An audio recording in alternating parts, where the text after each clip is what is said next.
Let's do another example to get used to the idea of simplifying radicals. So say I give you the square root of 12 times x to the 7 times y to the 6. Now note that since this is a square root, we're going to want to factor out perfect squares from each of our terms. So, taking 12, the biggest perfect square we can factor out is a 4, which we know to be 2 squared. And then when we factor out a 4, what's left over is just a 3. Now for x to the 7th, note that the biggest perfect square you can factor out is actually x to the 6th, which you can rewrite as x cubed squared, right? So then when we factor out an x to the 6th, what's left over is just a lonely x. And for y to the 6th, finally, we can think of it the same way as we did x to the 6th, and we can write it y cubed squared.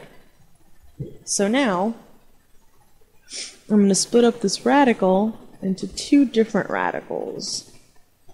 And on the first radical, I'm going to write down all the terms that have a square in it.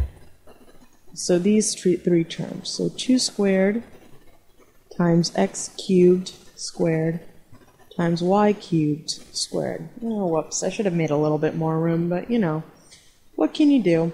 And then for the next radical, I'm going to put all the stuff that's left over. So that's 3 and x. Now I'm just going to switch to black and simplify everything. As you know, the square root cancels out each of these squares. So what are we left with here? This equals 2 times x cubed times y cubed, and then what's left over, which is a 3x. So that is how you simplify the square root of 12 times x to the 7 times y to the 6.